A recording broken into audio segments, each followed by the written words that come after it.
بچہ، میں دیکھتا ہوں ایک بچہ ہے اکیلا، اداس، لیکن اس میں کسی قسم کی گھبراہٹ یا مایوسی نہیں. وہ بچوں کی طرح نہ بےتاب ہے، نہ بے چین اور نہ ہی بے فکر.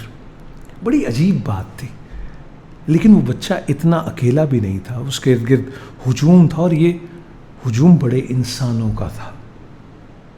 اس سارے ماحول میں وہ بچہ اکیلا تھا کیونکہ اور کوئی بچہ نہ تھا. میں یہ جاننے کے لیے کہ وہ کون ہے اور یہ سب کون ہے اور یہ میدان کون سا ہے، اس بچے کے قریب گیا، اور اس سے پہلے کہ میں اس سے کچھ پوچھوں وہ خود ہی بولنے لگ گیا. یہ مزید تعجب کی بات تھی. اس کے انداز سے یہ محسوس ہوتا تھا کہ یا وہ مجھے جانتا ہے یا میں اسے جانتا ہوں. میں نے مزید تجسس کا اظہار کیا تو بچہ بولا، بے صبر ہونا اچھی بات نہیں ہے. زبان اور کان کے استعمال سے پہلے آنکھوں کا استعمال کرنا چاہیے. دیکھو یہ کیا ہو رہا ہے. یہ سب لوگ ایک ہجوم ہے اور سارے کے سارے تنہا ہیں، لیکن کوئی کسی کا پرسان حال نہیں. یہ ایک دوسرے کو جانتے ہیں لیکن ایک دوسرے کو تسلیم کرنے کے لیے تیار نہیں ہیں، اور اس لیے یہ ایک دوسرے کے پاس سے اجنبی اور بیگانے بن کر گزرتے جا رہے ہیں. ان لوگوں کے اندر ایک ہجوم چل رہا ہے. یہ سب خاموش ہیں لیکن ان کے اندر کا ہجوم ایک ہنگامہ کھڑا کر رہا ہے. اندر کا ہجوم خیال ہے. یہی وجہ ہے کہ یہ سب ایسے ہیں جیسے یہ سب ہیں. اور ہاں، بچے نے گفتگو جاری رکھی. اچھا تو تمہارے سوالوں کا جواب تو دوں کہ میں کون ہوں، یہ کون ہے، یہ سب کیا ہے اور یہ کون سا میدان ہے. تم نے اتنے سوال کر دیے، مجھے جواب کی مشکل سے دوچار ہونا پڑا. بچے کی باتوں میں کہیں کوئی بچپن کا تاثر نہیں تھا. اس عمر میں ویسے تھا کہ ویسی عمر میں کیسا ہوگا. میں سوچنے لگ گیا.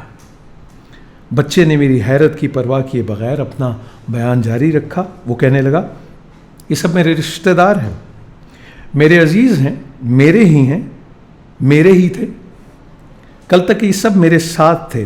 ہم یہاں سے دور گاؤں میں رہا کرتے تھے. یہ لوگ آہستہ آہستہ ایک ایک کر کے مجھے چھوڑتے چلے گئے، اس وعدے کے ساتھ کہ وہ جلد واپس آئیں گے. لیکن اس میدان میں آ کر سب کچھ بھول گئے، بلکہ ایک دوسرے کی پہچان تو کیا، خود اپنی پہچان اور شناخت بھی بھول گئے. شاید واپسی کے وعدے اور واپسی کے راستے ہی بھول گئے. ان کے اس دیس میں اب اکیلا رہتا ہوں اور میرے ساتھ ان لوگوں کی یادیں رہتی ہیں. ان کی یادیں اب پرانے کھنڈرات میں چمگادڑیں بن کے الٹی لٹکتی ہیں. وہ صرف رات کے اندھیروں میں نظر آتی ہیں. یہ لوگ بڑے بڑے کشادہ ماحول کو چھوڑ کر آئے ہیں، لیکن ان لوگوں نے مجھے کبھی یاد نہیں کیا. ان کے دل تنگ ہو گئے ہیں. ان کے دل تنگ ہو گئے ہوں جیسے میں مدت بسیار ان کا انتظار کرتا رہا. آخر تھک ہار کر ان کی تلاش میں یہاں آ نکلا. یہ میدان خود پرستی ہے. اسے آپ دولت اور شہرت کے حصول کی تمنا کا بھی کہہ سکتے ہیں. یہاں ان لوگوں نے اپنے قد بڑھا لیے ہیں، اپنے لہجے بدل لیے ہیں، اپنے دل تک سے دستبردار ہو چکے ہیں.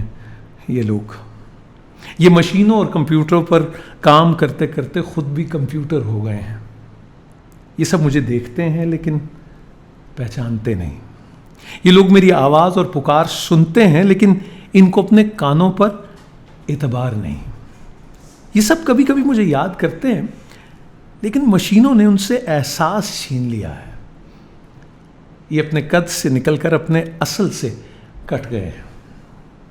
بچہ اپنے بیان کے جادو میں مجھے لپیٹتا جا رہا تھا، اور ایک میں بچے کے ہاتھوں بے بس ہونے کی ندامت کو چھپانے کی ناکام کوششوں میں مصروف تھا کہ بچہ مجھ سے مخاطب ہوا، تم ایسا کیوں سوچ رہے ہو کہ میں نے تمہیں سامع کیوں بنا دیا؟ یہ اس لیے کہ تم ابھی اپنے قد سے باہر نہیں نکلے، تم ابھی تھوڑا تھوڑا زندہ ہو. میرے اور ان لوگوں کے درمیان صرف تم ہی ایک پل کا کام کر سکتے ہو. تم میری بات سنتے جاؤ کیونکہ اب اس کے سوا تمہارے پاس کوئی چارہ نہیں. ہاں تو یہ لوگ اپنی آبادیاں ویران کر کے آنے والے یہاں کون سی آبادی میں مصروف ہیں؟ یہ لوگ شاید مر چکے ہیں، لیکن ان کے پاس اپنی موت کی خبر دینے کے لیے وقت بھی نہیں تھا. یہ بڑی اذیت اور گمنامی میں مرے ہوں گے، لیکن نہیں، یہ مرے نہیں. یہ تو صرف اور صرف موت کے انتظار میں زندہ ہیں. ان کا زیادہ حصہ مر چکا ہے، لیکن سانس زندہ ہے. ان کا احساس مر چکا ہے، ان کا دل مر چکا ہے، ان کی یادداشت مر چکی ہے، ان کا ماضی مر گیا، ان کا مستقبل بھی مر گیا. ان کا حال بدحال ہے، ان کی سماعت بہری ہو گئی، ان کی آنکھوں کے آگے بینائی ہی کا پردہ آ گیا ہے. آوازوں کی گہر میں ان کی گویائی ڈوب گئی ہے.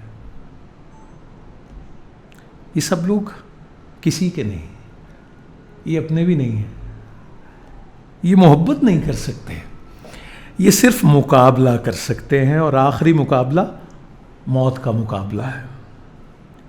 ذرا غور سے دیکھو یہ لوگ کیا کر رہے ہیں. یہ صرف وقت کھاتے جا رہے ہیں اور وقت پورا کر رہے ہیں، اور پھر ان کا وقت ختم ہو جائے گا. لیکن نہیں، ان کو جلد موت نہیں آئے گی. ان کے پاس بڑے بڑے ہسپتال ہیں، بڑے انتظامات ہیں، یہ زندہ رہ سکتے ہیں، کئی مہینے، کئی سال بستر پر زندہ رہ سکتے ہیں. یہ ہزار قسم کی نالیاں لگا لیتے ہیں اور موت سے چھپ کر خاموش لیٹے رہتے ہیں کہ کسی کو خبر تک نہ ہو. یہ بڑے لوگ بن گئے ہیں. وہ دیکھو، وہ آدمی جو ہماری طرف دیکھ رہا ہے، وہ پہچاننے کی کوشش کر رہا ہے کہ ہم لوگ کون ہیں. وہ اپنا ہی ہے، وہ بہت قریبی تھا، وہ قریب آنا چاہتا تھا، لیکن اس کے پاس وقت نہیں تھا کہ وہ قریب آ سکے. وہ پہلے سے طے شدہ پروگرام کا غلام ہو چکا تھا. اس کے پاس اپنے ماضی سے چلنے پھرنے تک کا اختیار نہیں.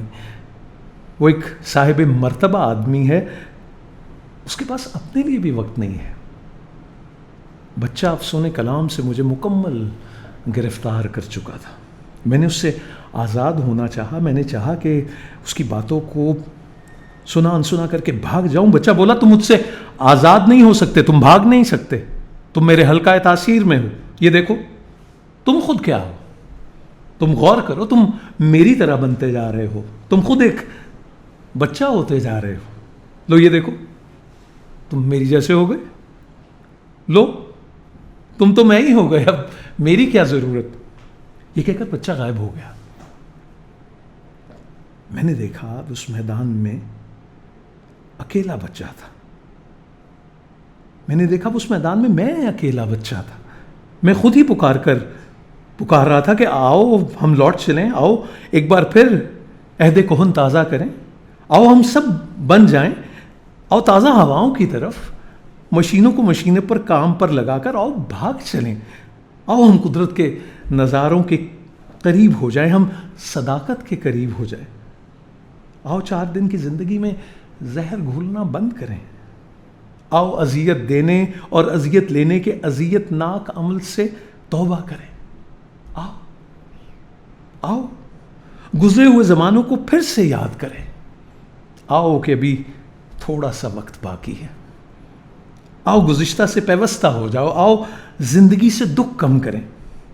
آؤ اپنی بجائے دوسروں کے لیے زندگی گزاریں. آؤ فریادی کی فریاد سنیں. آؤ چمگادڑوں کو آزاد کریں اور ویران زمانے آباد کریں. آؤ بجھے ہوئے چراغ روشن کریں. آؤ کہ معاف کر دیں ایک دوسرے کو. فتح کی سنت پوری ہو گئی، عام معافی کی سنت ادا کریں. آؤ ایک بار پھر پڑھا ہوا کلمہ پھر سے پڑھیں. آؤ حضور اکرم صلی اللہ علیہ وآلہ وسلم کی امت کے ہر فرد کو خوشی عطا کریں. آؤ دوسروں کی زندگی اور اپنی عاقبت خراب ہونے سے بچائیں. آؤ ساتھیو، لیکن تم کیسے ساتھی ہو؟ تم ساتھ ہی نہیں دیتے. آؤ ایمان کی روشنی تلاش کریں. آؤ محبت کے نخلستان آباد کریں. آؤ ہم سب ایک ہی ندی کے دھارے ہیں، ہم سب ایک ہی ناؤ میں سوار ہیں. بند کرو ذاتیات، بند کرو جھوٹ کو اخبار کی پذیرائی دینا، بند کرو ایمان فروشی کے مکروہ کاروبار، بند کرو اپنی خواہشات کے بے ہنگم پھیلاؤ کا بے مقصد و بے ترتیب سلسلہ. بند کرو ایک دوسرے کو بدنامیوں کے بازار کی رسوائی بنانے کا عمل. بند کرو. تم روبرو لائے جانے والے ہو اس دن، اس مالک کے روبرو جس کے سامنے تم جھوٹ نہ بول سکو گے. پھر تمہارے سر سے ستار الایوبی کی چادر اتار دی جائے گی. تم کیسے نظر آؤ گے اس دن جب عمل تبدیل کرنے کا موقع نہیں دیا جائے گا؟ جب توبہ کا لفظ تو ہوگا لیکن اس کے معنی نہ ہوں گے. وہ دن بہت دور ہے. یہی تو تمہاری ناقبت اندیشی ہے. ابھی میں کچھ کہنے ہی والا تھا کہ آواز آئی، بس اب لوٹ جاؤ اس ماحول سے. یہ تو عالم خواب ہے، تم کیا زور لگاتے جا رہے ہو؟ بس پھر کیا تھا؟